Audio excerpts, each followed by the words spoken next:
The new Nuxt font module is so easy, it will make you forget how you normally add fonts to your project.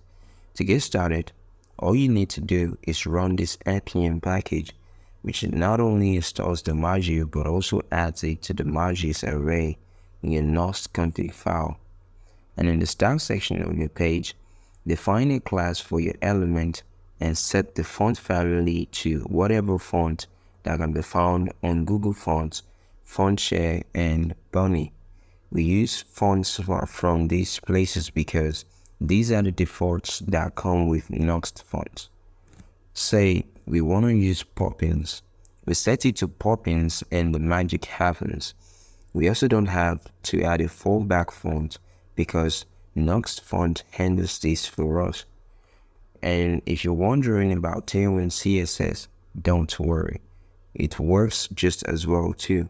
And not just Tailwind, but other preprocessors like CSS and the rest. Either you self-host or you have the fonts locally in your project, you can use a custom font by manually adding it to the fonts object in your nuxt config file. Hope you found this interesting too. Cheers.